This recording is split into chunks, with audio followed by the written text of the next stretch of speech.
Wracamy do naszego dwuosobowego tytułu Hand in the Sea, a będziemy dzisiaj dalej omawiać w składzie takim jak ostatnio, czyli Irek i Piotrek, cześć czołem. Hej. No postaramy się tutaj podrzucić jakieś przykłady ciekawych zagrań, strategii, jakie mieliśmy okazję zobaczyć podczas rozgrywek w tę grę. No ty grałeś tam właśnie, tak jak wspominałeś w poprzednim odcinku, z tym Hiszpanem chyba, tak? Który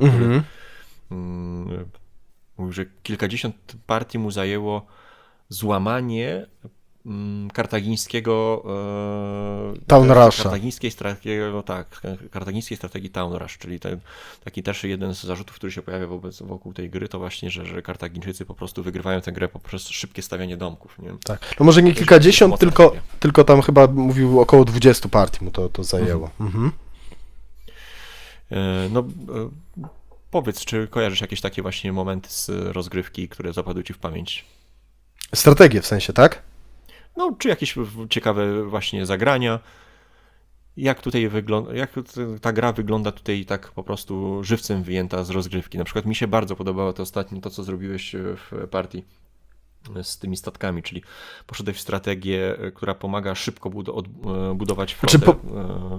Wyglądało to tak, zbudowałem dzięki karty strategii, tak, która jest jakby dedykowana do tego, żeby bardzo szybko i efektywnie budować flotę, zbudowałem szybko, mocno tam flotę, około chyba 6 statków, 8 to jest max, tak, które można mieć. Następnie założyłem ci blokadę morską na Korsyce, co nawet nie było chyba aż tak strasznie dla ciebie bolesne, bo tam ty miałeś tylko jedną miejscówkę, więc to nie był jakiś taki wielki dla ciebie dramat z jednej strony. No ale jest to ciekawy sposób, bo tak, bo to nie wspomnieliśmy, że karty odcięte od supply są po prostu wyłączane, martwe, zapychają tylko po prostu rękę i nie punktują na koniec rundy. Tak, to jest wzięte też w większości z akrów śniegu, tylko w akrach śniegu to kompletnie nie działa, tak, w sensie, znaczy jak gra już ograni gracze, to tam nie ma odcinania tak naprawdę praktycznie, no prawie to nie działa, może tak, bardzo rzadko. Znaczy jak już kogoś się odetnie, to już jest po partii, o, może tak powiem. Czyli założyłem ci tą blokadę morską. No i właśnie, niby jedna karta, ty i tak ją możesz sobie wywalić z deku i tak dalej, to ci nie bolało, ale przez to, że tam miałeś tą miejscówkę, to ja cię w nieskończoność grabiłem. Ciągle ci najeżdżałem tą wioskę, przez co cię okradałem z dosyć dużej... nie mogłem się przed tym bronić. Tak, sumy pieniędzy.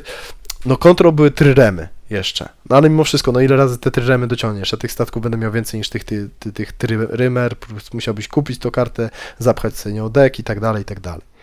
Więc ja miałem wyłączoną miejscówkę, punkty i jeszcze wiedziałem, że nie mogę zostawić pieniędzy na koniec rundy, bo mnie złupisz, więc cały czas musiałem wydawać na bieżąco pieniądze. Tak, ty wydawałeś jakby świata nie było, po prostu chwilówki cały czas tylko brałeś i jak tylko były 2 złote, to od razu wszystko przepijałeś na cokolwiek, tak, żebym tylko ci nie ukradł tych pieniędzy.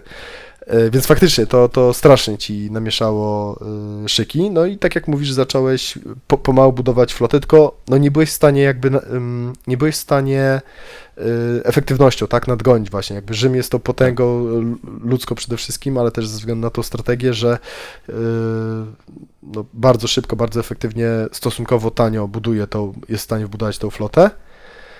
No i co? I przypłynąłeś, tak, do Korsyki, żeby odblokować zdjąć tą blokadę morską.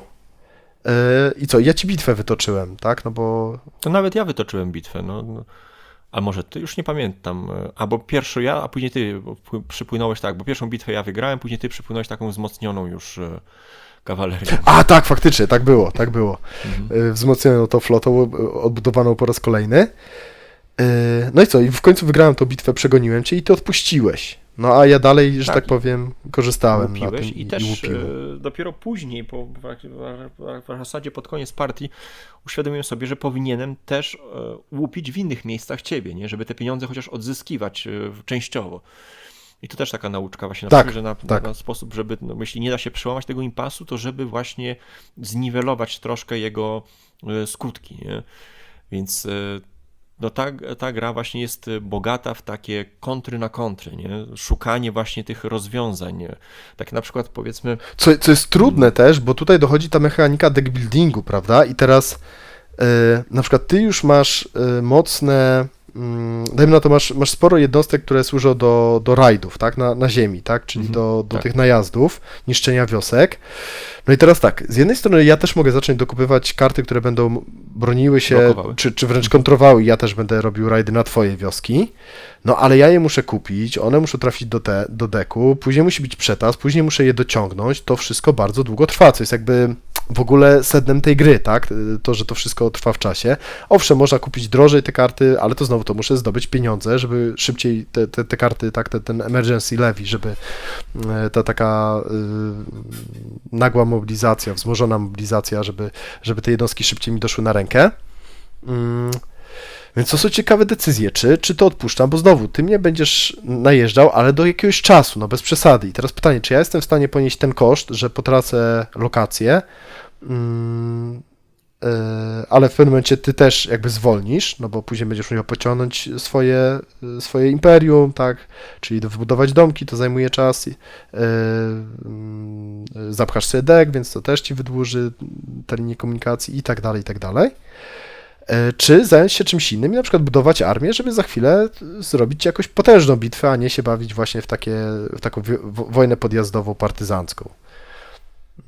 Więc no fajna decyzja, może właśnie na morzu cię łupić, tak? I ja na tym wyjdę tutaj bardziej... Na przykład kwestia przekupstwa, gdzie powiedzmy Kartagina jest O. narażona na te przekupstwo, ale Kartagina też ma karty tych sufetów na przykład, którzy mogą próbować przekupować Rzym, nawet nie licząc na to, że Rzym straci jednostki, ale jest taka zasada, że jeśli przeciwnik powie, że nie ma jednostek do przekupienia, musi pokazać ci rękę. I to już jest ważna informacja do dalszych działań, co ja mogę z tym zrobić, jeśli wiem, że na przykład nie ma takich albo ma takie karty, nie? Tak. Więc I tak- na różne sposoby można podchodzić tego przeciwnika. Tak jest, i wspomniałeś o przekupstwach, tak? Czyli jak masz właśnie sporo jednostek Kartaginy jest przekupna, więc mogę próbować iść w karty właśnie te polityczne, nazwijmy to, które mogą cię przekupić, tak? Bez bitwy po prostu powiedzieć, słuchajcie, dajcie spokój z tą Kartaginą, nie? Opuśćcie ich szeregi.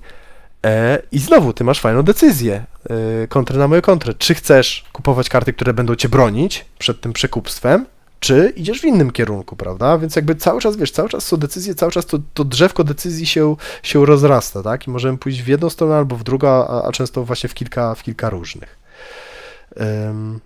Tak. Przykłady strategii. No na pewno to jedną z takich dominujących strategii Kartaginy jest właśnie ten town rush, tak? Czyli jak najszybsze, bo jednym z warunków zwycięstwa jest właśnie wystawienie wszystkich domków, czy zakończenia gry może, jest wystawienie wszystkich tych domków, czyli tych wiosek, albo wszystkich miejscowości tych Miast. dużych. No i tam nawet chyba bo ten zarzut jakby town rusha, on często się pojawia na BGG-u. U nas też Autor nawet zaproponował zmianę, tak, w związku z tym, Zmianę. czyli dodanie 2 nowych domków. No my tego jeszcze nie próbowaliśmy. Jestem ciekaw, czy to wprowadzi w nowej edycji. Ja jestem na tak. Jestem na tak, bo znowu, nawet jeżeli można skontrować tą strategię, to no, wymaga to ogrania, tak? Wymaga to doświadczenia. a może ta gra nie dostać tyle szans. No. Może nie dostać tyle szans. I druga rzecz, robi to zły PR w internecie. I trzecia rzecz, no ogólnie mam takie mieszane odczucia co do strategii, która się wydaje, która jest efektywna, nie? Która jest zbyt mocno efektywna. Jakby w tej grze tyle jest fajnych rzeczy, tyle różnych sposobów można próbować zdobyć przewagę nad Subtelnie, przeciwnikiem, tak, no. subtelniej niż właśnie na taki... Bo to dla kogoś, kto gra w deckbuildery troszeczkę, to bardzo szybko ludzie jakby wpadają na tą strategię. To jest w połowie pierwszej partii jakby to dostrzegają bardzo szybko, nie? Że Kartagina jest mobilna, Kartagina szybko robi ekspansję i to właściwie samo wychodzi. W pewnym momencie stwierdzasz, że albo ci od razu już w pierwszej partii wychodzi ta strategia, albo stwierdzasz, kurczę, mogłem już tutaj 2 domki dobudować i bym zakończył grę i pewnie bym wygrał.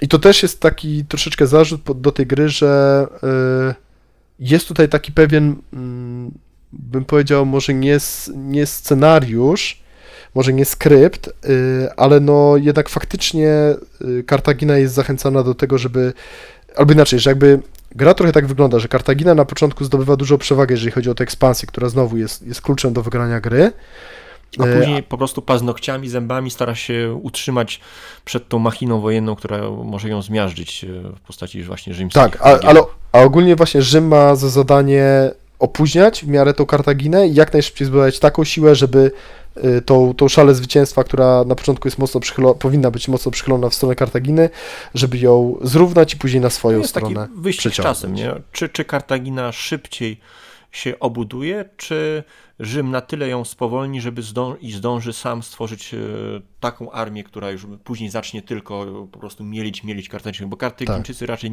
nie są w stanie stworzyć jednocześnie olbrzymiej armii i jednocześnie robić train rush, nie? No bo to ja wrócę właśnie do tej partii z tym Hiszpanem, to też tak trochę będzie bajka z muchu i paproci, bo ja to grałem z nim ze 3-4 lata temu, tą partię, ale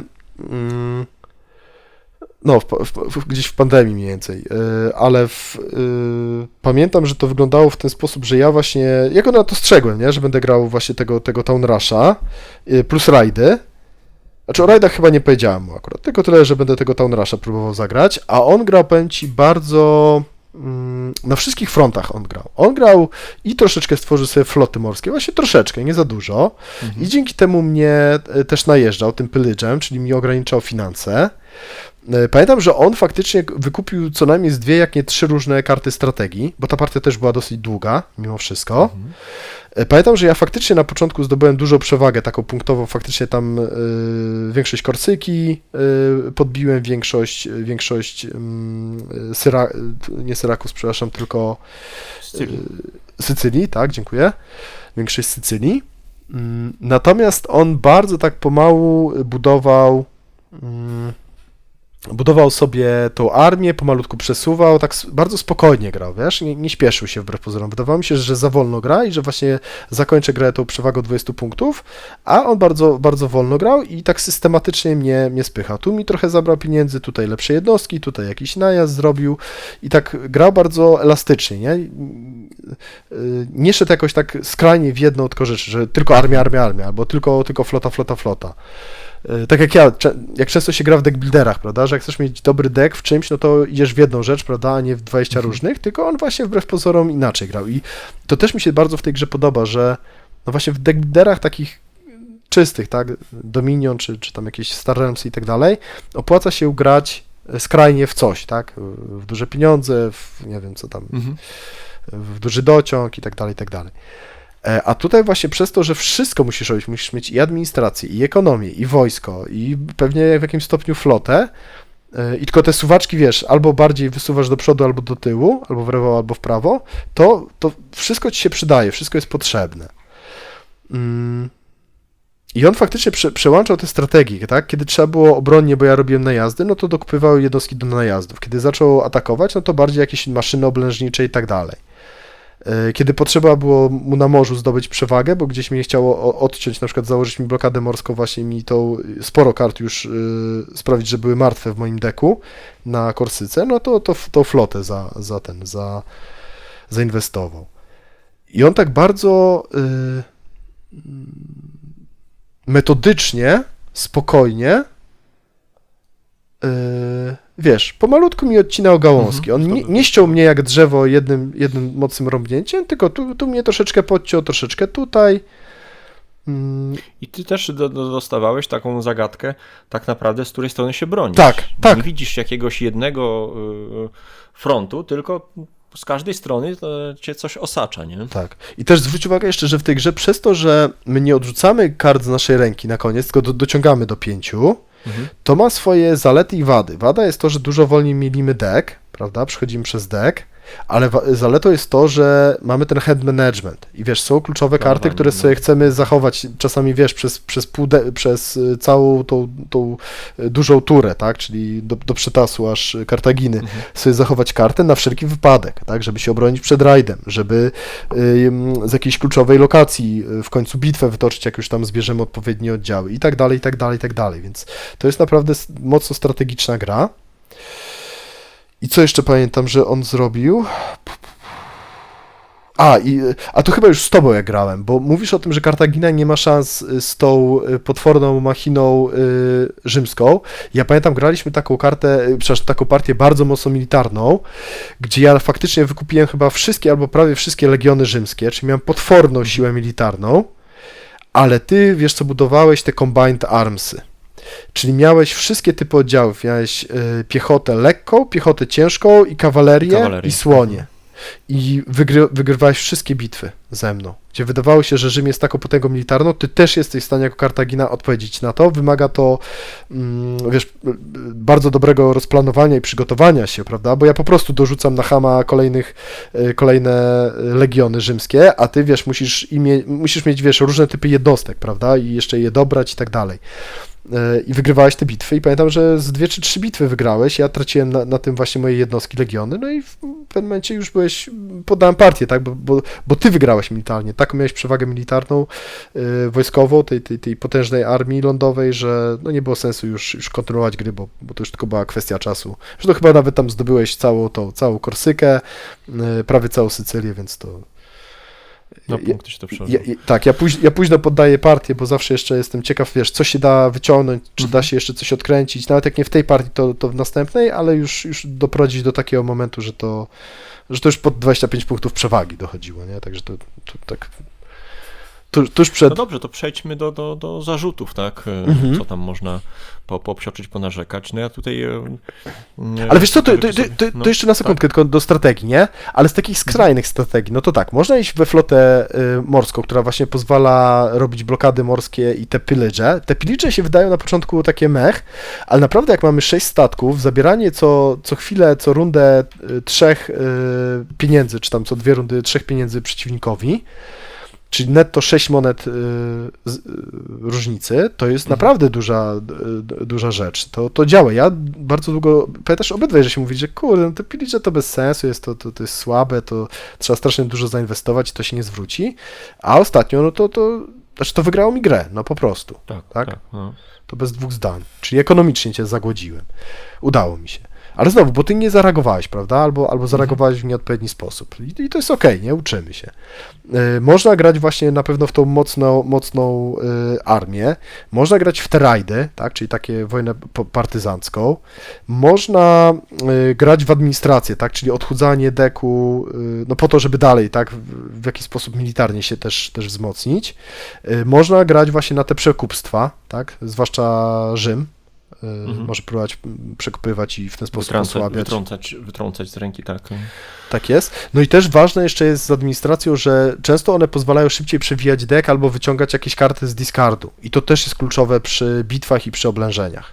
Bo tak jak wcześniej wspominaliśmy, każda bitwa, każde oblężenie bardzo często to jest różnica tej jednej siły, tak, żeby przeważyć na swoją korzyść. No i oczywiście ekonomia, tak, bo znowu, jeżeli mamy dużo pieniędzy, to możemy ten emergency levy szybko sobie mocne jednostki wrzucać na rękę, już tak w skrócie, tak, nie do deku, tylko czekać na przetas całego deku, tylko od razu na rękę sobie wrzucać i od razu do bitwy.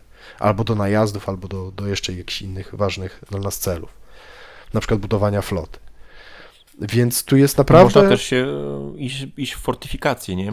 Nie zafortyfikować te miejscówki, żeby się bronić przed najazdami. Słuszna uwaga. Ja nigdy nie kupuję tych fortyfikacji. Ty często idziesz w te fortyfikacje i to jest super, bo to i w bitwach się przydaje, i do tego, żeby się ufortyfikować i właściwie wyłączyć pillage, tak? Czyli kontrol na pillage, na najazdy. Jak jest fortyfikowana lokacja, to już wygranie tam oblężenia, to znowu ja muszę wbudować jakieś machiny wojenne, jakąś strategię, to naprawdę fortyfikowaną lokację zdobyć jest bardzo, bardzo, bardzo ciężko. Także tak, kolejna rzecz. Także, no mówię, to my zagraliśmy te 16 partii, ale mi się wydaje, że my tak liznęliśmy czubek góry lodowej, tak, jeżeli chodzi o regrywalność, o możliwe strategie.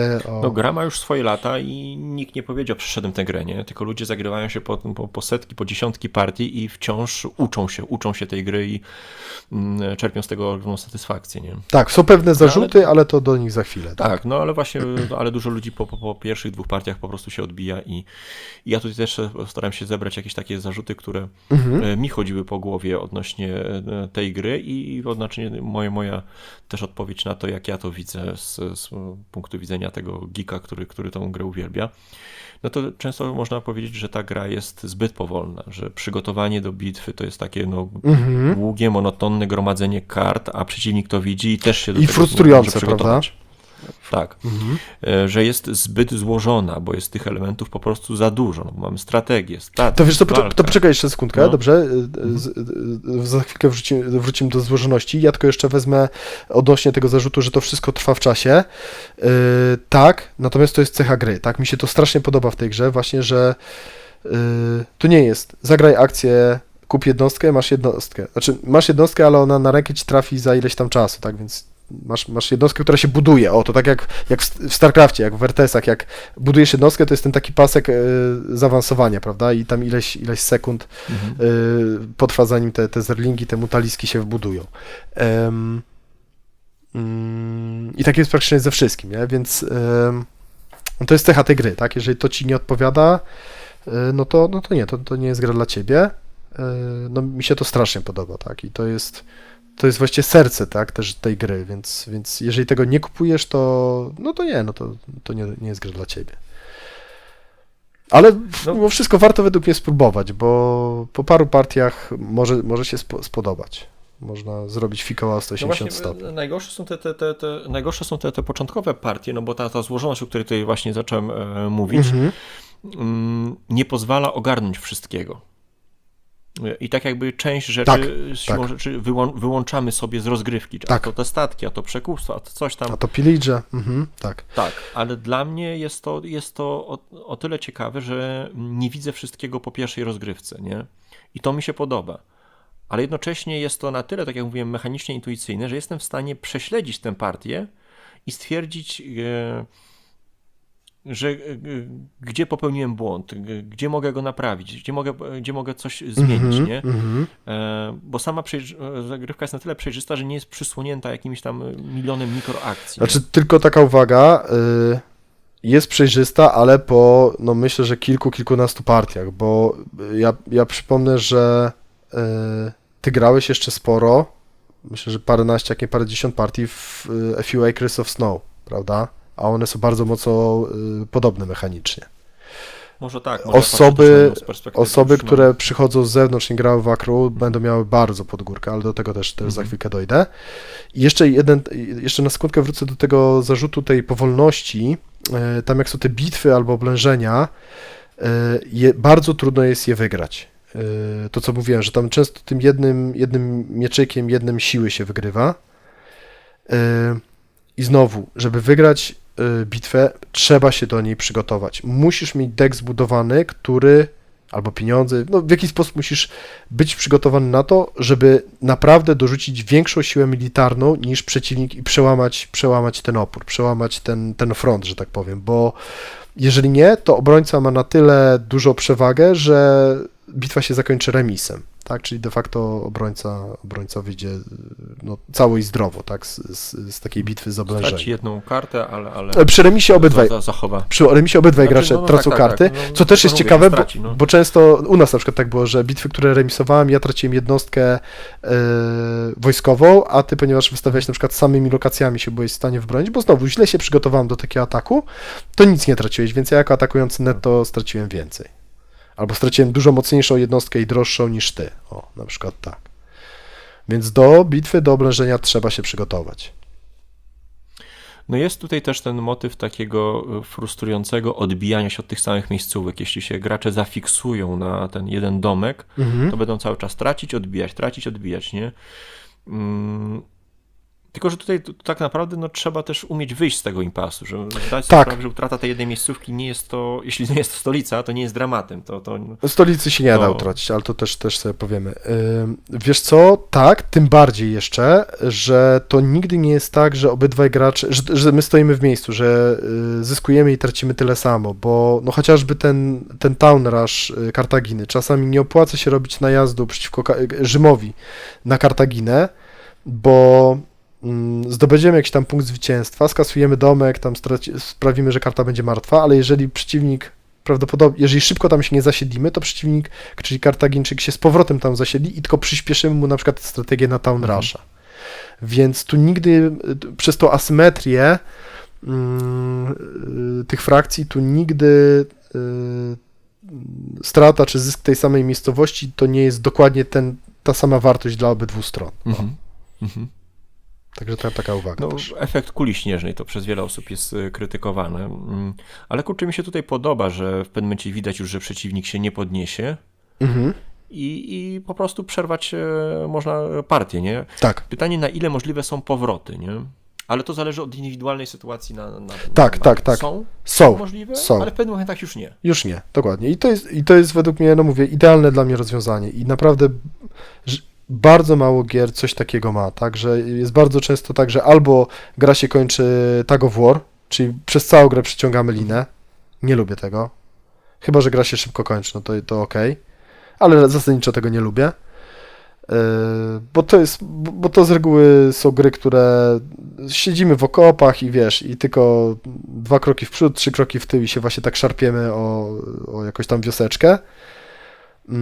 Albo w drugą stronę dużo się dzieje, są duże podboje i jest błyskawiczny snowball i gra się kończy właśnie praktycznie po tej jednej bitwie, tak, bo już widać, że ktoś zdobywa taką to. A ta gra według mnie właśnie jest pod tym względem naprawdę wyjątkowa, że bardzo spowalnia ten snowball, ten taki negative feedback loop wprowadza i im więcej zyskujemy, tym to jest wolniejsze, tylko nie w taki chamski sposób jakiegoś takiego, jak to się nazywa ta mechanika, że pomaga się graczowi, który przegrywa, który jest ostatni.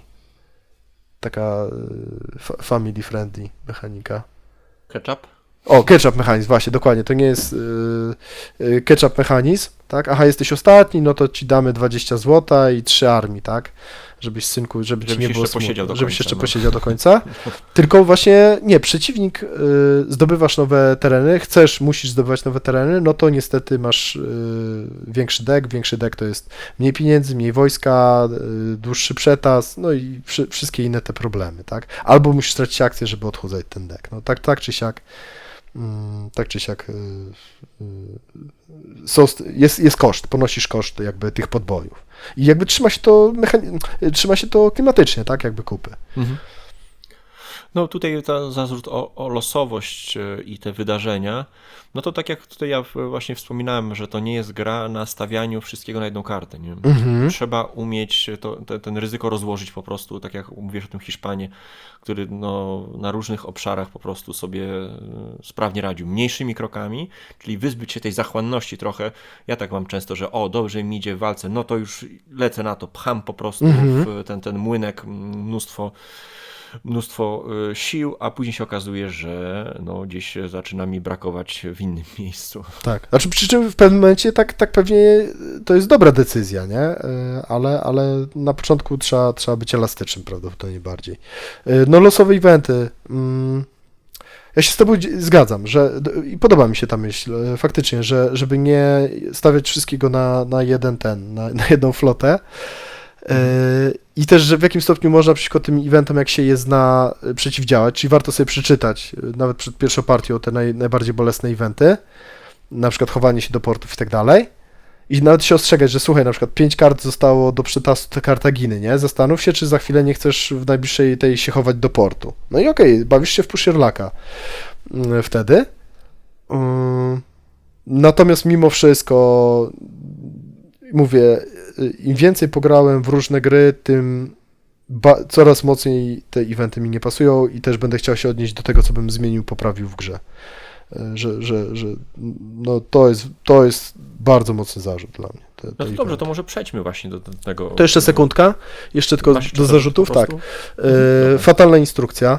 Tutaj powiem szczerze, że no i też chyba w Phalanxie nie mają ostatnio dobrej prasy odnośnie instrukcji, ale jeżeli po prostu przetłumaczą tę instrukcję oryginalną, to będzie porażka. Bardzo jest źle napisana instrukcja, pod wieloma względami. Jest bałaganiarsko, jest na te same rzeczy jest w ogóle kilka terminów, na przykład jakieś tam controlled i occupied, na przykład to użyte na tą samą rzecz. Jest w ogóle część rzeczy jest niewytłumaczonych albo jest wręcz źle wytłumaczonych. Tutaj na przykład pije do cieśnin, i tego, jaki jest zasięg ściśniny przy Rzymie, gdzie jeszcze później był dopytywany autor na BGG i chyba 3 razy 3 różnych odpowiedzi udzielił, wykluczających się wzajemnie, no ale tam na koniec w końcu porządek z tym zrobił, także wspólnie... Chodzi ci o Messanę tam, tak? O to jest, zasięg. Tak, o to, jaki jest zasięg, dokąd można te supply lines doprowadzić. Natomiast rozwiązaniem jest świetny, nie wiem, czy to jest player aid, bo to jest właściwie cała instrukcja skondensowana przez Warlocka, nie? Dostępna na BGG-u. To też myślę, że wrzucimy. Na 4 stronach w zasadzie, jeśli na 6. ktoś grał już w tą... Na 6 tak? I tam jest wszystko. Ale ktoś grał w tę grę, to po prostu później ma to pod ręką i sobie tylko upewnia się, sprawdza, aha, to jest tak, dobra. Tak. I pierwsze, że to jest, także ten player aid jest według mnie absolutnym must have, czy taka skondensowana instrukcja od Warlocka. Jest świetnie zrobiona, naprawdę świetnie. Właściwie tam tylko dopisać strukturę tury i macie całą instrukcję, można by powiedzieć.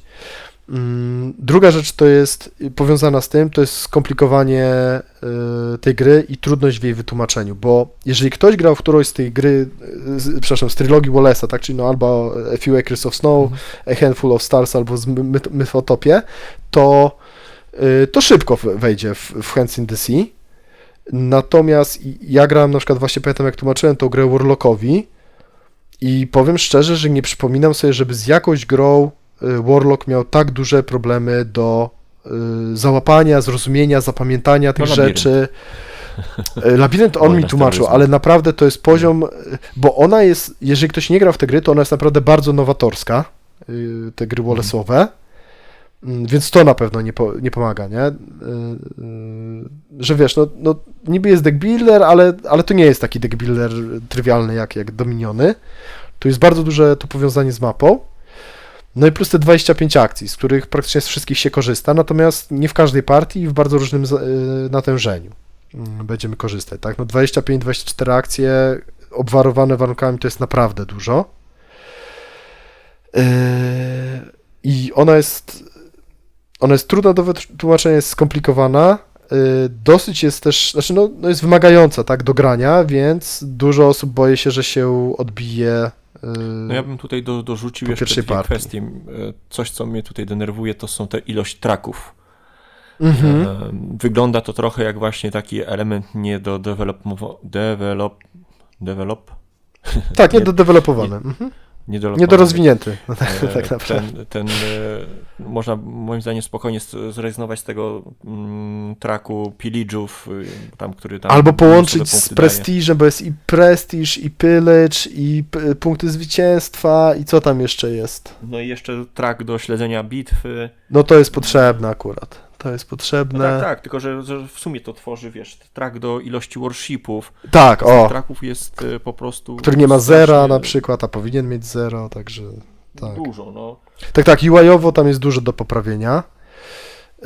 No i mapa dwustronna, gdzie używa się tak naprawdę tylko jednej strony czytelnej, nie? Bo ładna tylko jest ładna. Czytelnej i z wypisanymi na przykład z których miejscowości dokąd można dotrzeć, przy czym i tak by się przydała jeszcze, wiesz co, taki player aid do A Few Acres of Snow. Jeden z użytkowników BGG zrobi taką zajebistą mapę czarno-białą, gdzie masz tylko miejscowości i masz takimi różnymi rodzajami kresek, wiesz, tam kropkami, kreskami, tak, albo ciągłymi liniami, czym tam dotrzesz właśnie, czy wozami drzymały, czyli po lądzie, czy statkami, czy jeszcze w jakiś inny sposób. Także ona jest trudna do wytłumaczenia.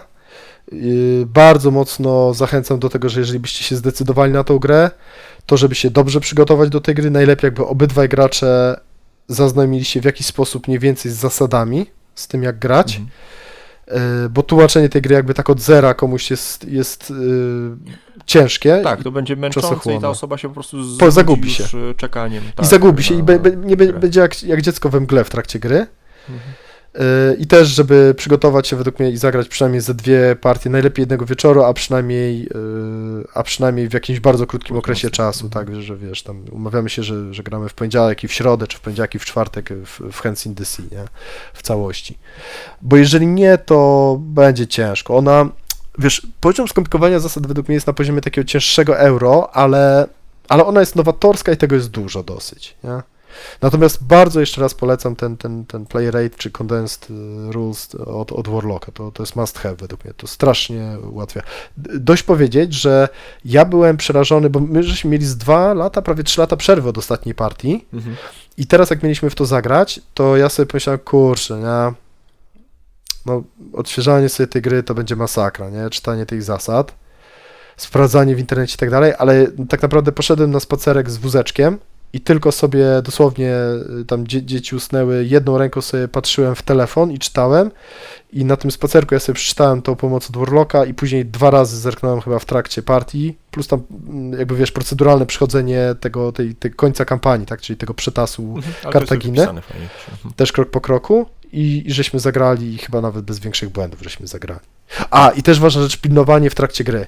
Na przykład pilnowanie tego, że jak się zdobywa lokację, żeby dorzucać karty do discardu, że tutaj trzeba zagrać statek, opłacić, tutaj monetką trzeba opłacić jakąś akcję, tutaj tą akcję można tylko raz na turę robić. Tutaj ważne jest, żeby się trochę pilnować w trakcie partii, bo to jednak trochę wykoślawi rozgrywkę pod tym względem, że komuś ułatwi zwycięstwo, a komuś nie, bo znowu ta gra jest bardzo liczarska, bardzo optymalizacyjna, tak? Niedorzucenie jednej karty do deku robi dużą różnicę. Mimo że te deki są spore. Nie zapłacenie jednej monetki może zrobić dużą różnicę. Tak, bo wtedy czekasz całą wielką rundę na tę jedną lokację, żeby pójść dalej, i okazuje się, że nie możesz tam pójść, bo cała runda poszła w plecy, tak naprawdę i cała rozgrywka jest już, można powiedzieć, albo w drugą stronę, nie interesuje cię ta lokacja, ale no znowu masz chudszy deck dzięki temu, nie? Czyli zaoszczędziłeś jedną akcję wwalenia karty z deku na przykład, nie? No to jest dużo w tej grze, bo ona jest ciasna po prostu, nie? Także warto się pilnować. No dobrze, to powiedz, co byś poprawił, co byś zmienił. Może być w ogóle jeszcze ci powiem, że jak żeśmy wracali do tej gry, ja tak mam z tymi grami, które są gdzieś tam w moim topie, ale dawno żeśmy nie grali, nie? Z Ketchupem tak miałem, ostatnio żeśmy sobie wracali z wieloma, nie? Z Labiryntem, z Pax Renaissance na przykład tak miałem, też teraz z Hands in the Sea, że jak wracamy do gry po dłuższej przerwie, to ja zawsze tak trochę z drżącym sercem wracam i myślę sobie, kurczę, no bo poznaliśmy trochę nowych gier, niektóre nam tam skradły serce i tak myślę, kurczę, czy ta gra się obroni, nie? Po czasie, czy jednak nie spadnie w rankingu. To jest ciekawe też, nie? Bo no, tak trochę to traktuję jak, wiesz, jak moje dzieci. Czy ja to dziecko jeszcze kocham, nie? Albo taki przyjaciel, którego dawno się nie widziało, nie? Czy się dogadamy, czy będzie fajnie, czy szybko jakby, wiesz, będziemy na ludzie ze sobą gadać, czy będzie jakaś spina na początku albo w ogóle może jakoś, wiesz, no, ludzie też się zmieniają, charakter, czy będziemy się dogadywać, czy jednak tak... Tak, a nagle, albo może się okaże, kurde, my nie widzieliśmy tego? Boże, jakie to nędzne. Tak, przecież ten gość jest faszystą. Ja tak ostatnio o Irku pomyślałem, no ale dobra. Niestety tylko z tobą mogę grać. Okej, ale powiem ci, zagraliśmy tą grę i pierwszą rzecz, której się bardzo bałem, właśnie to jest to przypomnienie zasad i Warlock mi tutaj uratował i naprawdę byłem przyjemnie zaskoczony, bo gra jest trudna, jest złożona, te 25 akcji obwarowane warunkami. To było miłe zaskoczenie mimo wszystko. I druga rzecz, już po pierwszych akcjach tak się wciągnąłem w tą grę, dużo rzeczy mnie irytowało, dużo rzeczy mnie wkurzało, ale naprawdę ta ilość decyzji, to każde karty, zastanawianie się co zrobić, patrzenie na ciebie, co ty robisz i wiesz, i mnie, no kurwica mnie strzela, jak ty szybko, to kolejny domek wystawiłeś, znowu 5 monet zarobiłeś, nie wiem, czy ty zwróciłeś uwagę, ile razy ja się pytam, zaraz, a skąd ty masz tą jednostkę? No kupiłem. No jak, za co? No za to, no i wiesz. No. Ona ma 2 mieczyki, tak. 2 mieczyki ma? Nie, no niemożliwe, nie, tak to karta się inaczej czyta. No ta gra ze względu na temat nie jest super, hiper wygładzona. No, i to wielu osób będzie drażniło, denerwowało, odrzucało, ale osoby, które na pewno są gdzieś tam zainteresowane tym konfliktem, czy po prostu osoby, no tak ostatnio stwierdziliśmy, że wynik troszkę jest na drugim miejscu. Najważniejsza jest rozgrywka, satysfakcja z rozgrywki. No a jeśli gra wciąga, pozwala wejść w ten klimat, o którym rozmawialiśmy tutaj w którymś tam odcinku, to nam się to dużo bardziej podoba jak sprawiedliwy był końcowy wynik. O. Mhm. Natomiast też, żeby nie było, no to jest gra strategiczna i tu naprawdę można się wykazać. Być może na koniec gdzieś tam to nieszczęście, te eventy, kostki gdzieś tam przeważą szale, ale myślę, że satysfakcja i tak będzie duża, tak? I tacy gracze, którzy potrafią... Że nawet ten, który wygra, powie, no gdyby nie ten sztorm, event, to byś wygrał. Tak, na przykład. Albo no inaczej by się partia w ogóle potoczyła, prawda? Jakby sprawa wygranej byłaby otwarta jeszcze przez dłuższy czas. No dobra, ale wracając, ja się bałem powrotu do Henshin DC, ale naprawdę świetnie mi się grało i dalej ta gra jest w moim absolutnym topie, mimo swoich wad. No ale właśnie, no co bym zmienił, co bym poprawił w grze? Ty chcesz zacząć, czy ja jeszcze? Nie, bo ja słucham ciebie, bo ja na tym etapie nie wiem, nie jestem tutaj, no tak jak mówię, no, te traki mi przeszkadzały, ilość tych traków. Zgadzam się. Co bym więcej Zgadzam się. tutaj pogrzebać. To jeszcze z takich pierdół UI-owych to też bym na przykład te tacki, gdzie mamy, wiesz, ten discard pile nasz, strategię i tak dalej, też bym zmienił, jakieś kolory bym dodał, tła, żeby to na pierwszy rzut oka było widoczne. Plecki kart na przykład są takie same, ale to są takie pierdoły i troszeczkę na kartach też część informacji jest tak zaciemniona. Na przykład pamiętasz, tu kawalerię daj z 2 mieczami. Ja się długo z tobą wykłócałem, że to tak nie działa, ale no, okazało się, że to tak działa, bo te miecze tak dziwnie są rozrzucone, nie? Dlaczego? Dlatego, że inna karta ma znowuż mieczyk plus mieczyk. I tam jest, tak naprawdę jest warunkowo, ten mieczyk plus mieczyk powinien być w nawiasie, bo tam jest, że jeżeli jest spełniony pewien warunek, tam bodajże, że w ataku ta jednostka ma 1 siłę, a w obronie ma 2, tak? Czyli to jest tak naprawdę, jeżeli jest obrońcą, to ma 2 siły, a tak ma 1. Także, ale to są takie pierdoły. Natomiast z większych rzeczy, które ja bym zrobił, to jest tak. Ja tą grę uwielbiam, ale wydaje mi się, tu podkreślam, wydaje mi się, po prostu tak czuję, że ta gra mogłaby być dosłownie jeszcze ze 2 razy lepiej z kilku względów. Po pierwsze, według mnie sporo rzeczy dałoby się mimo wszystko zestreamlinować i uprościć. Okay? Takie rzeczy, które mi się wołają po prostu o to, żeby je uprościć, to jest na przykład strategia Corvusa, gdzie ona chyba w skrócie nawet Warlocka zajmuje jedną stronę A4, a jest bardzo sytuacyjna. Być może ta strategia wam w ogóle w 10 partiach nie wejdzie ani razu do gry, na przykład. Z tego względu, że się nie pojawi, albo że nie będziecie nią zainteresowani. Znowu, można ją doczytać po prostu w momencie, kiedy wyjdzie, ktoś się zastanawia, ale no można by ją bardzo, bardzo uprościć. Ona też jest, tematycznie się spina wszystko, ale tam jest... To ważny element tego konfliktu, przynajmniej na początku. No. Okej, ale myślę, że dałoby się jakoś uprościć. Pomysłu nie rzucę konkretnego, ale jakby posiedzieć, myślę, że dałoby się to zrobić. Dobra, rzecz, która mi się gdzieś tam też nie podoba i bym podmienił. Według mnie zasadniczo wiele z tych rzeczy się tyczy tego, że designer za mocno trzyma się historii i tego, co się wydarzyło. I znowu, to jest moje bardzo subiektywne zdanie. Jak ja gram w grę, to chciałbym mieć taką prawdziwą, zmienną, różnorodną grę, jak najbardziej, a nie taki teatrzyk, bo to znowu są dwie szkoły wargamingu, tak? Część wargamerów mówi, no nie, ta gra musi po prostu dziać się prawie 1 do 1, jak ten konflikt wyglądał, tylko tam, gdzie faktycznie coś się przeważyło, że tak powiem, rzutem kostką czy jakimś fartem, no to tam wprowadźmy tą zmienność. No i jest druga szkoła, po prostu rób ta, co chce ta, tak, że może się wszystko potoczyć kompletnie inaczej niż historycznie. Na przykład Pax Renaissance, tak, jest takim przykładem, że tam się wszystko może wydarzyć po prostu. Ale znowu w ramach pewnej no historii, czasów, tak, możliwości i tak dalej. Wiele rzeczy się może wydarzyć, prawie wszystko, ale no, kosmici tam nie wylądują, tak, nagle i laserami się nie będziemy strzelani. Ja jestem fanem takich gier, bo to zwiększa regrywalność, po prostu zwiększa regrywalność, zwiększa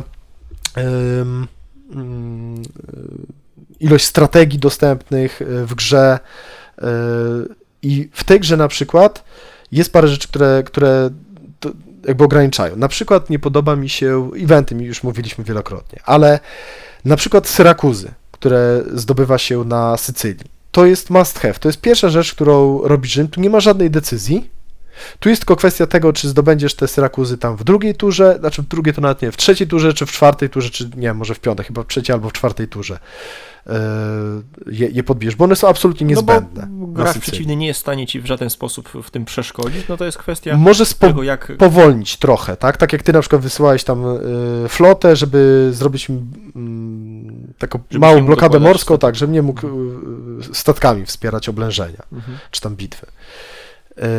Ale to niewiele zmienia. To może tam o jedną turę. No znowu, no może w deckbuilderze, w grze, która jest tak optymalizacyjna, ta jedna tura robi różnicę, taka losowa, tak? Czy to zdobędziesz w trzeciej, czy w czwartej, czy w piątej turze, ale... A jest to czas dla Kartaginy na zrobienie czegoś, nie? Tak, ale wiesz, ale znowu, no Rzym się trochę nudzi, nie? Chociaż niby też się robi też inne rzeczy, ale no dobra, może tego się nie da jakby ale jest to takie, trochę jest to smutne, nie? Takie, no bo jak wiadomo, że i tak ktoś idzie na te Syrakuzy, nie lubię takich rzeczy w grze, nie? Że musisz zdobyć Syrakuzy, no musisz, nie? I to jak najszybciej, absolutnie. Druga rzecz na przykład jest, są warunki zwycięstwa, które są absolutnie martwe, w sensie Rzym może, jak się podbije się, znaczy nie podbije, tylko tam wygra się bitwę o stolicę przeciwnika, czyli tam odpowiednio Kartagina Rzym, albo miasto Rzym, albo Rzym podbije miasto Kartaginę. Jest to kompletnie martwe, nie da się. Cały konflikt się toczy, znaczy 90% konfliktu toczy się na odpowiednio Sycylii najwięcej, no i na Korsyce też. Tak naprawdę Kartaginę, czyli tam północ Afryki i Włochy, to można sobie tylko pilidżować, ewentualnie robić blokadę morską, co też jest ok, ale warunek ten zwycięstwa jest kompletnie do wywalenia. Nie da się. I teraz dla mnie najfajniej, jakby to znowu, to historycznie się trzyma kupy, że nie dało się zdobyć tych stolic. Natomiast z różnych względów, tak, głównie logistycznych, administracyjnych, ale... No chociaż Rzym był blisko, no. No właśnie, ale znowu, jako gracz, jak mam grę, a zwłaszcza jak już mam taki warunek w grze, no to on nie może być martwy. To musi być raz na ileś partii, gdzie coś takiego przynajmniej będzie zagrożenie. Że jest to nawet formą straszaka, że ja mogę próbować na niego grać. Nie? A jak nie, no to wyrzućmy ten warunek zwycięstwa. No. Szanujmy się, nie? Najlepiej jakby się dało, ale to by mocno zmieniło grę, wiesz, bo zastanawiałem się, najfajniej jakby ten warunek był żywy i faktycznie byłby taki straszak, ale to trzeba by dużo popracować, nie? Więc nie wiem, czy podejrzewam, że nie będzie czasu na to i ochoty od strony designera. Dobra. Mocno losowe morskie bitwy. Tutaj mam takie mieszane zdanie, wiesz, bo znowu można tym zarządzać, nie? Można więcej floty dobudować, można tych liderów dorzucić, można tego Korwusa zdobyć, można zdobyć strategię tych no mi się wydaje, że wręcz ta losowość jest konieczna w bitwach, to nie mogło być takie suche, policzalne, że na zasadzie, no to już nie ma sensu, to okej, wygrałem, po prostu mam więcej. Ale to już ci mówię, no ale właśnie tutaj przeciwstawię bitwy lądowe, które są strasznie policzalne, nie? Gdzie nie masz żadnej, znaczy prawie nie ma żadnej losowości. No nie, no bo dociąg... Okej, no to dociąg jest trochę, ale wiesz, no w deckbuilderze jak budujesz ten deck, no to ten dociąg, jak jest dobrze zbudowany deck, to już nie powinien mieć takiego wielkiego wpływu. No i zgadzam się, że jest losowość, no ale nie taka jak w bitwach morskich, tak, gdzie masz 33% szansy na sukces. Ale okej, bitwy morskie jeszcze bym też, jestem w stanie przełknąć. Korwusa powiedziałem, fałszywe warunki zwycięstwa to powiedziałem, a jeszcze z drugiej strony tak się zastanawiam, bo odnośnie tych warunków zwycięstwa, że fajnie jakby było, bo tak naprawdę jedyne warunki zwycięstwa, znaczy cała wojna się toczy na Sycylii i na Korsyce i po prostu trzeba zdobywać miejscowości. Ewentualnie jeszcze właśnie na wystawienie wszystkich domków jest Kartagina, co mi się akurat też za bardzo nie podoba, tak, ten Town Rush. Ale tak się zastanawiam, czy jakby właśnie dorzucić więcej warunków zwycięstwa, coś ala na przykład Pax Renaissance, czy to by nie popsuło gry, bo jest na przykład właśnie ta Mythotopia Wallace'a albo A Handful of Stars, które robią coś takiego, na przykład w Mythotopii jest mnóstwo, tam jest chyba, nie wiem, paręnaście, 12, 15 warunków zwycięstwa, zawsze się losuje jakieś 3, ale ta gra jest gorsza niekoniecznie te warunki akurat psują tą grę, ale jest gorsza niż Acre czy niż A Handful of Stars, nie? Po prostu jest mniej napięcia powoduje w trakcie partii, mniej tych agonizing decisions, nie? Tak w skrócie, chociaż ja też grałem w tą Mythotopię już z 5 lat temu. Dobra.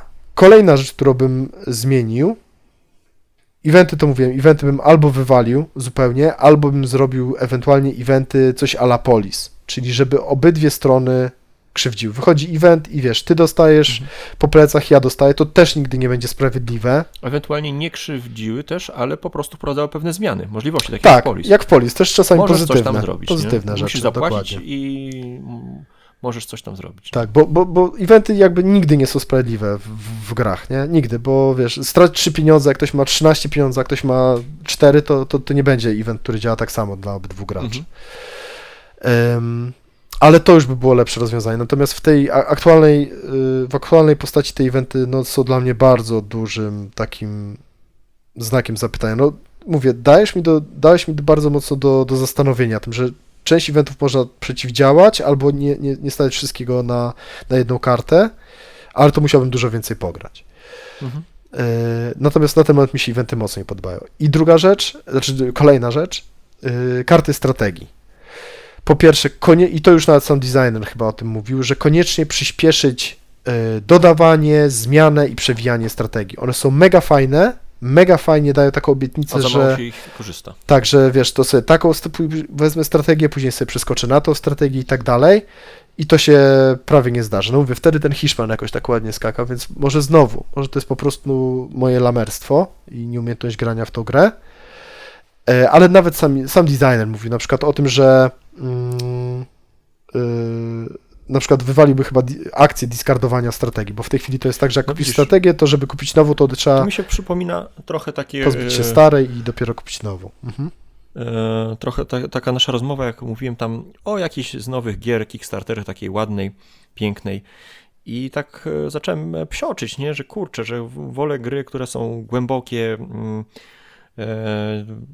mają mnóstwo regrywalność, a niekoniecznie są gdzieś tam piękne, nie? I to bym myślał, ale dlaczego w 2023-2024 ja mam grać w brzydkie gry, nie? Dlaczego gry głębokie nie miałyby być jednocześnie pięknie, ładnie wydane? Dlaczego to miały być, czy gry takie dla geeków i tak dalej muszą być jak Goa wyglądać, nie? I trochę tutaj się takie rodzi pytanie, czy rzeczywiście dzisiaj jesteśmy skazani na gry, które są głębokie, ciekawe, które jednocześnie są właśnie obciążone takimi wadami, nie? O których mówisz, które są takie, że brakuje tej głębokości. Nie zestreamlinowane, tak, na przykład są niepotrzebnie skomplikowane akcje. Dlaczego my musimy sobie tłumaczyć, bo to jest taka gra, bo ona mi się tak strasznie podoba, że przymknę oko na te rzeczy, nie? Tak. Znaczy, wiesz, zawsze tak jest, nie? Bo nie ma gry idealnej, każda gra ma jakieś wady, do każdej można się przyczepić, nawet do Go, tak, że można by jeszcze jakąś zasadę wywalić i jeszcze bardziej uprościć. I to zawsze się rozbija o to właśnie, nie? Czy ta nasza miłość jest na tyle mocna, że jest w stanie te wady mniejsze lub większe, mniej lub bardziej te ostre krawędzie po prostu zignorować, nie? Tak naprawdę, nie? I cieszyć się grą i bawić pomimo tak naprawdę tych wad. No bo właśnie to jest ten punkt wejścia, jeszcze tylko dodam, właśnie ta chęć sprawdzenia możliwości tych gry wymaga naprawdę wielu partii, nie? I to jest taka bolączka w dzisiejszych czasach, kiedy tych gier mamy tysiące. No z jednej strony ja to mówiłem, że mi się podoba ta możliwość odkrywania, ale trochę to mieliśmy też z Food Chainem, że im więcej wchodzimy, tym więcej widzimy potrzeby odkrywania jeszcze bardziej, nie? Jeszcze grania. Czy jeszcze grania więcej. Tak, Jak tacy zawodowi sportowcy, czy tam sportowcy, którzy jakby przechodzą z jakiejś takiej zabawy kopania piłki pod blokiem na jakieś granie amatorskie, na granie zawodowe. Trochę tak, nigdy się w pełni nie cieszysz doświadczeniem, tylko cały czas je musisz rozwijać, nie? Cały czas musisz, ale to też jest... To jest ciekawy temat, ale wiesz co, tu mi wydaje się, że to już zależy od graczy, nie? Jakby na jakim poziomie chcą grać w tą grę. Czy chcą grać sobie właśnie tak zupełnie przyjacielsko, bez większej spiny, czy właśnie chcą jakby być coraz lepsi w tą grę, tak, wiesz, jakby za każdym razem jak grają w tą grę, to zagrać jeszcze lepiej, nie? Czy zagrać, wiesz, inaczej, ale zawsze się czegoś uczyć nowego, na przykład jeszcze więcej wyciągać z tej gry, czy grać właśnie w ogóle już jakoś tak jak turniejowo, nie, że po prostu na śmierć i życie, także ja muszę wygrać, ja muszę wszystko zrobić, żeby wygrać po prostu, muszę trenować, wiesz... Tak, gdzie od początku każdy ruch, pierwszy ruch ma decydujące znaczenie, tak jakby w mojej strategii, mojej... A wiesz, ale najfajniejsze są według mnie te gry, które właśnie sprawdzą się dla każdego gracza. I dla takiego, który sobie to chce, wiesz, wyciągnąć i zagrać sobie raz na rok, i dla takiego, który chce sobie od czasu do czasu popykać, ale bez większej spiny, i dla takiego, który chce się coraz lepszy stawać, odkrywać tę grę, i dla takiego, który chce grać w to turniejowo, tak, czyli po prostu no, na śmierć i życie, także No właśnie, tylko to może wygrana się liczy. Zadajmy sobie pytanie, komu polecamy tę grę, bo jest to gra, która To jeszcze sekundka, hybrydą, no, to jeszcze łączy, sekundka, nie? jeszcze sekundka, dobra? Bo jeszcze na sekundkę, tylko wracając jeszcze do tych minusów, nie? I jeszcze tylko wracając, dwie rzeczy, do minusów za chwilkę, ale bo zapytałeś się, czy musimy wybierać między grami, które są zestreamlinowane i przystępne, ale przez to są z reguły takie płytsze. do zagrania kilka razy i właściwie już się wszystko widziało. Nie ma jakiejś wielkiej tej głębi strategicznej. Czy musimy właśnie grać w jakieś takie molochy, te brasy, no bo bras też wcale nie jest takie oryginalny, taki elegancki mechanicznie. Te Pax Renaissance, który już w ogóle jest koszmarem, jeżeli chodzi o tłumaczenie zasad. W takiego właśnie Hands in the Sea, który też ma dużo skomplikowanych dosyć zasad. Na przykład, tak, żeby jako przykłady wydać. I według mnie odpowiedź jest taka, że nie, wiesz, i że to wszystko się na koniec sprowadza do designera i przede wszystkim później do developmentu i jak mamy już grę, to doszlifowywania, dopracowywania, upraszczania, absolutnego wycinania jak najwięcej, żeby nie chodzi o to, żeby gra była i tu jako przykład podam tego Davida Sydlina, nie, i jego gry, na przykład Codex. On chciał zrobić, powiedzmy, CCG czy tam LCG, gdzie będzie zamknięta pula kart. I na przykład, wiesz, jak masz LCG, to masz kartę eventu i z reguły masz reakcję, nie? Czyli wiesz, teraz ja zagrywam ten event i zawsze jest, wiesz, okienko i pytam się, co ty na to robisz? Możesz tam go skancelować, możesz zagrać jakąś kontrę, możesz interrupta zrobić na przykład, czyli zastąpić jakby ten mój event czymś innym, możesz jakąś reakcję na mój event odpalić i kij jeszcze innych rzeczy, nie? I tak się przerzucamy. Ty zrobisz interrupta, to teraz ja mogę zrobić interrupta, albo reakcję odpalić, albo i tak dalej, nie? I tak się przerzucamy, wiesz, nawzajem. I u niego też ta gra tak wyglądała na początku, a później uprościł tak, że tam dosłownie jedna rzecz jest tylko taka, że podejmujesz decyzję w turze przeciwnika, a wszystko inne nie. Udało mu się do tego stopnia uprościć tą grę, mimo wszystko zachowując możliwość reakcji, ale takiej asynchronicznej, tak? Czyli ja mam swoją turę, to ty właściwie możesz pójść, wiesz, na kawę i tak dalej, tylko przyjdziesz, ja ci opowiem, co zrobiłem, znaczy interesuje cię to, co ja robię, tak? Ale nie musisz siedzieć i cały czas, ja nie muszę cię pytać, dobra, reaguj, zagrywasz coś na to, co ja tutaj zrobiłem? Nie, to robię dalej. Zagrywasz coś na to, co ja tutaj zrobiłem? Nie, no to robię dalej, nie? Tylko wrócisz i ja ci powiem, zrobiłem to i to. Więc da się to zrobić, ale to wszystko się rozbija o czas i o pracę, o naprawdę bardzo głębokie przemyślenie tego, jak to zrobić. Dlatego być może... Zebranie feedbacku. No bo widzisz, gra tutaj Hands in the Sea jest od 2016, później 2018 kolejna edycja, teraz zapowiada się trzecia.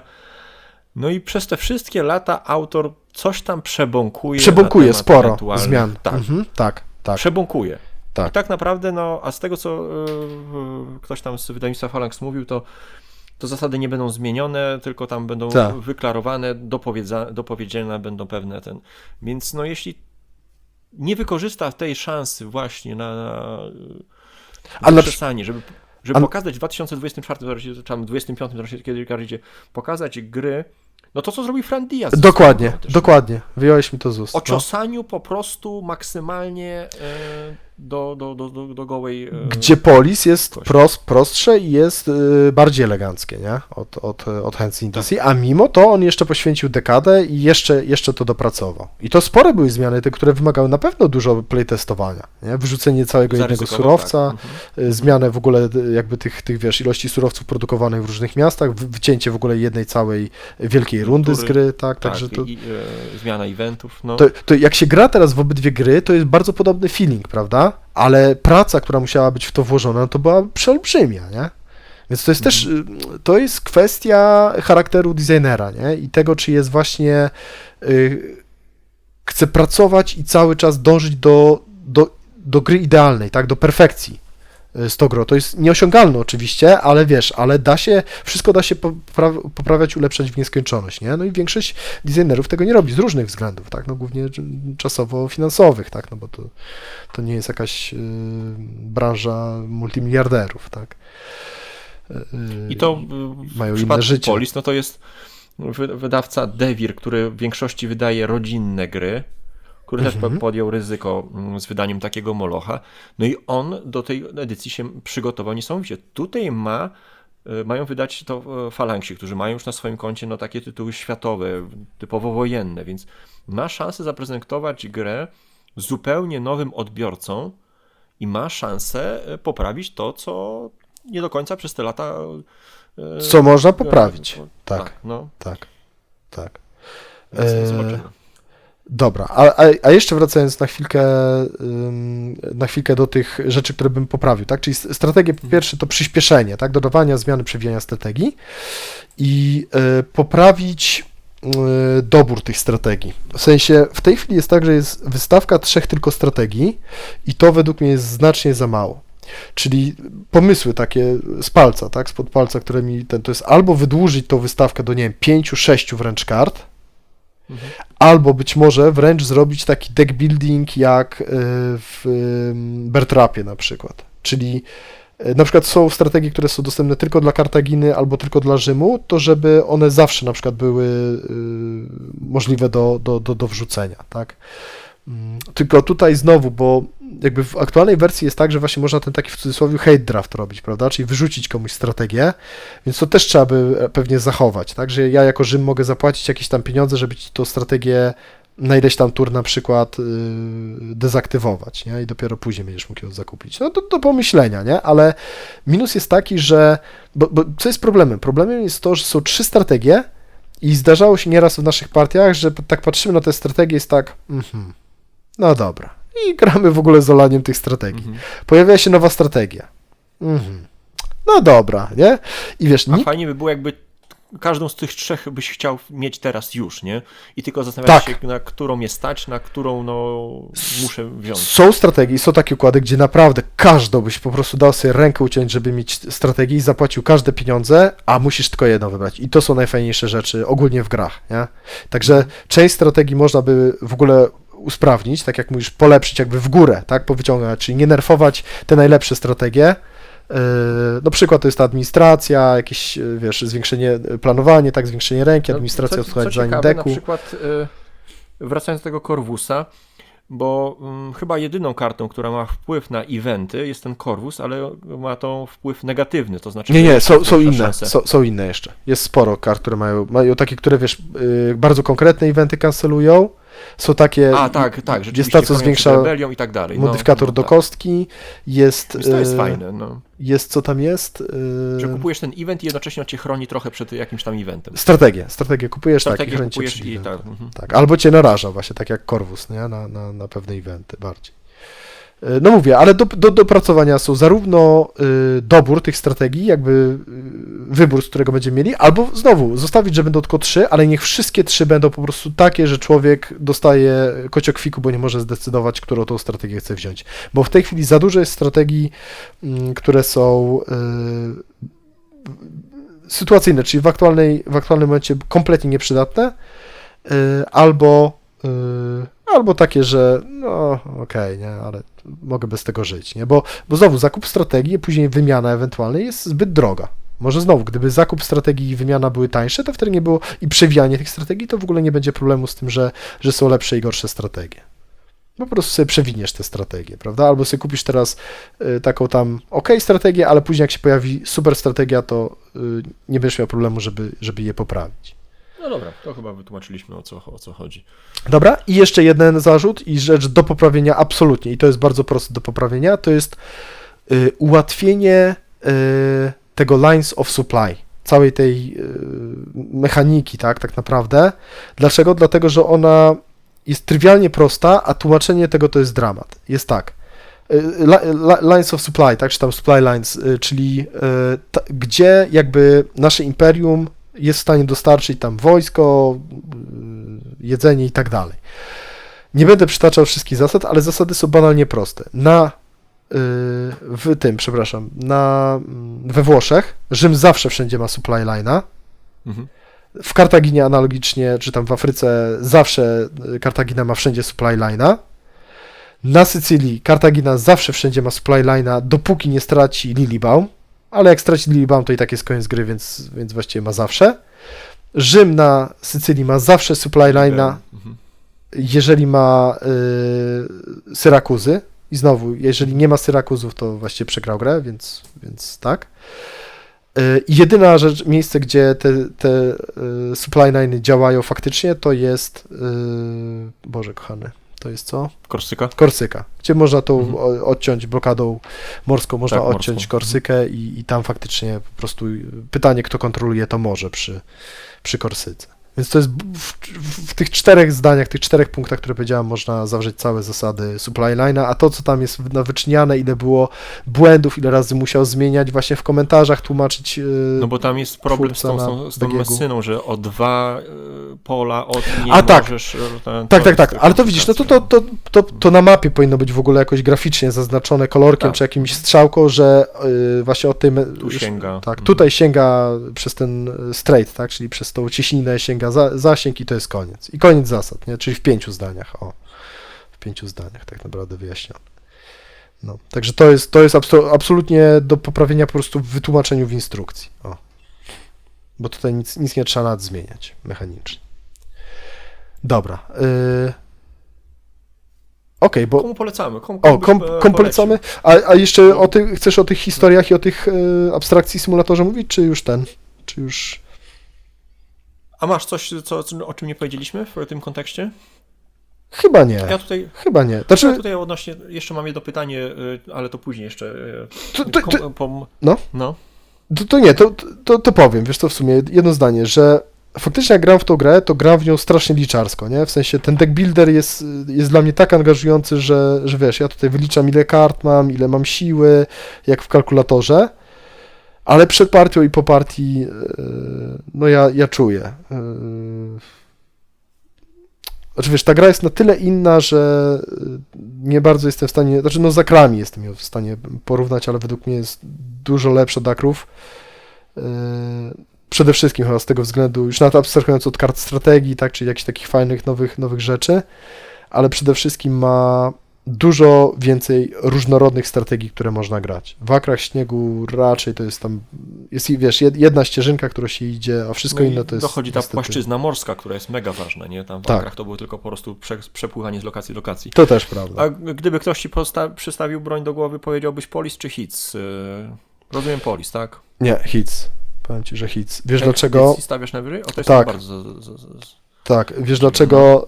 Ja po prostu lubię gry z konfliktem.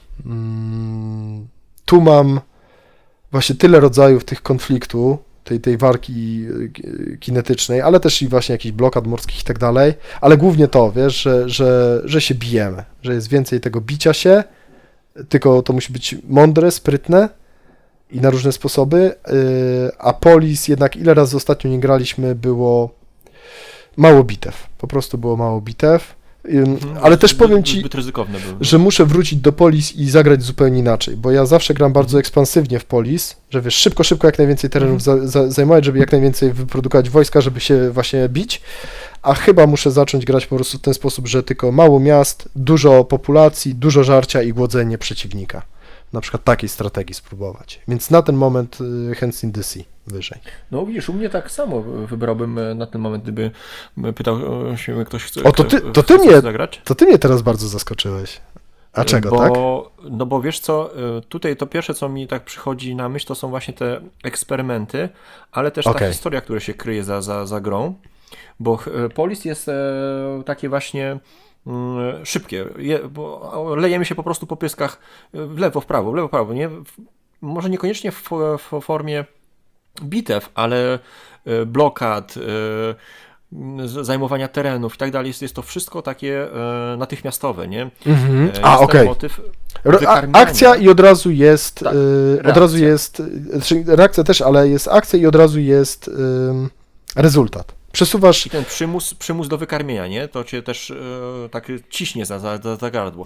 Tutaj jest tak jakby większa swobodność właśnie w tej łańskiej fantazji, która często się kończy w głupi sposób, ale jest, widzę tą możliwość. No jest ten element takiego budowy, rozwoju tego imperium. Tam się raczej zmniejszamy. Ta wojna nas wykańcza w ten sposób, że kończymy z mniejszym niż zaczynaliśmy często. Punktu zwycięstwa mamy może mniej, ale no jakby tak wiesz, jeżeli chodzi o zdobywanie tych polis, no to się rozrastamy mimo wszystko. No, zaczynamy tam z 3 miastami tak naprawdę, z 3 polis, a kończymy z reguły z kilku, no pod 10 powiedzmy.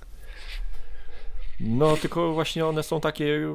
W opłakanym stanie. Tak, dobra, to faktycznie z zdobywaniem 10 ruin, tak, Bachmutów. O. Tak. To prawda. Więc ciekawszą, bardziej spójną opowieść tworzy dla mnie Hentydesi, Polis bardziej abstrakcyjny, nie? To, co zresztą trochę mówiliśmy jako zarzut, a plus na Polis, że to oskrobanie takie do kości, oskrobanie takie do kości dało ten efekt Polisowi właśnie czystej, takiej wygładzonej gry, no, ale tutaj ta chropowatość też wiąże się z tymi możliwościami, nie? Więc cholera wie, kurczę, gdzie jest ta granica. Znaczy wiesz, te gry są bardzo różne, też sobie powiedzmy, to kompletnie różne gry są, no po prostu, nie? Tu jest dużo prania się po twarzy, w Polis jest dużo takiej niebezpośredniej interakcji, nie? Więc jak najbardziej można mieć obydwie gry, natomiast bardziej mnie ciągnie na ten moment do Hands in the Sea, jakby, tak jak mówisz. Natomiast jak powiesz, że zagramy jednego wieczoru i w Polis i w Hands in the Sea, to absolutnie, to nie powiem na przykład, że nie, zagrajmy tylko w Hands in the Sea, na przykład, wiesz, 2 czy 3 partie. Dobrze, to teraz takie ostatnie zdanie podsumowujące, komu polecamy, no bo gra hybryda, czy jest to gra, która złączy światy wojenników z graczami euro? No, a ty jak uważasz? Znaczy uważam, że gra hybrydowa jest skierowana do graczy hybrydowych, czyli do takich, którzy potrafią się odnaleźć i po jednej, i po drugiej stronie barykady, bo gracz czysto wojenny no może nie mieć radości tutaj z tego ciłania punktów, z tworzenia tego silniczka. Ta wojna to nie jest ta wojna taka jak nie wiem, w Hannibalu, czyli że po prostu wysyłamy jednostki i plądrujemy miasta i po prostu siejemy terror. W Hannibalu też masz te political, te wpływy polityczne, nie? No ale dobra. Więc, a tutaj znowuż gracz euro może nie być w stanie zaakceptować takiej losowości w grze, w której no, zbieramy punkty, ciułamy, takiej agresji, silnik, takiej agresji, tak. Więc no, potrzeba graczy, którzy zakochają się w tej historii, która opowiada ta gra, nie? Z całym jej bagażem. Kurczę, no zgodzę się z tobą, przy czym jeszcze z taką jedną uwagą, że też według mnie widzę jak najbardziej graczy euro, którzy bardzo polubią Hands in the Sea. Widzę graczy wojennych, którzy bardzo polubią Hands in the Sea. Natomiast jeszcze taka uwaga, myślę, że ze względu na tą agresję, nie, która jest wymuszona w grze, że tutaj gracze, zwłaszcza euro, no muszą być przygotowani mocno na ten konflikt, a znowuż w Polis mi się wydaje, w drugą stronę jest, że jeżeli przychodzą gracze do Polis, to bardziej muszą być przygotowani na zarządzanie, takie optymalizację, to wykarmianie, to taką część bardzo mocno ekonomiczną, tak, czy eurogrę, z pewną dozą jakiejś tam interakcji negatywnej, najwięcej pośredniej, ale też i bezpośredniej, a tutaj jest bardzo dużo bezpośredniej i pośredniej negatywnej interakcji, plus jest właśnie ten aspekt administracyjny, logistyczny, ekonomiczny. No dobrze, to by było na tyle, jeśli chodzi o nasze zdanie na temat ale to może komu byś odradził tą grę jeszcze? Znaczy to tak jak wspomniałem, że osobom, dla których wynik jest najważniejszy, nie? Które chcą mieć poczucie, że zapracowały na zwycięstwo i nic im... Przez te eventy, nie? Przede wszystkim. Tak, przez te eventy, aczkolwiek tak jak rozmawiamy, że im więcej się w to gra, tym myślę, że można przeciwdziałać w jakiś sposób tym eventom, ograniczać tą losowość. No i niestety, no, trzeba mieć cierpliwie, to trzeba mieć chęć tutaj poznawania tych strategii, tych eksperymentowania, bawienia się tą grą i wprowadzania tak jakby coraz więcej do naszych rozgrywek, nie? Tak. Nagle, forty jak się fajnie sprawdzają, statki, pillage, tutaj to i cały czas tworzyć sobie w głowie taką mapę po prostu, którą wykorzystamy po prostu w trakcie następnych rozgrywek, nie? Tak. A dla wielu osób, dużo osób chce po prostu po pierwszej partii 2-3 znać grę w całości, nie? I cieszyć się nią i ją masterować już na tym, co mają, nie? W sensie wiem, powiedzmy, jak działa site, jak tu wygląda optymalizacja i ja tylko chcę tą optymalizację zwiększać, nie? Ulepszać, docinać. No tutaj jest tego znacznie więcej, tych płaszczyzn jest więcej płaszczyzn, no i przede wszystkim jest bez porównania większa interakcja, więc tu trzeba reagować po prostu na to, co robi przeciwnik. Bo jak się tego nie robi, to się przegrywa. Dobra, jaką bym odradził grę? No jeżeli was przytoczą zasady tej gry, tak, i to, no bo ona jest dosyć skomplikowana, to bym sobie odpuścił. Czyli nie kupować ciemno, tylko w jakiś sposób zapoznać się z zasadami tej gry. No i druga rzecz, żeby mieć tego współgracza. Obydwaj tak zmęczycie te zasady i obydwaj będziecie chcieli w to grać, bo ta gra, im więcej partii zagracie, tym wam więcej zwróci. Po jednej partii można się boleśnie odbić od tej gry. Naprawdę można się.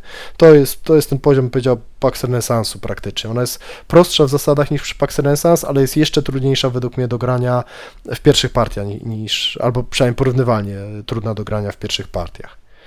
I to, wiesz, teraz na przykład czytam właśnie wątek tego Pax Renaissance i wiesz, cały czas się powtarza jak mantrę, nie? Że trzeba wiele partii zagrać, że pierwsze partie będą naprawdę strasznie ciężkie, strasznie będą po omacku, straszny brak kontroli, bo to jest frustrujące, to jest męczące, to nie daje fanu, nie? Zwłaszcza jeszcze po ciężkiej pracy, która jest nauczenie się, przygotowanie do gry i tu jest analogicznie, że tutaj być może dopiero gdzieś w tej trzeciej partii dopiero zaczniecie się zakochiwać w tej grze, nie?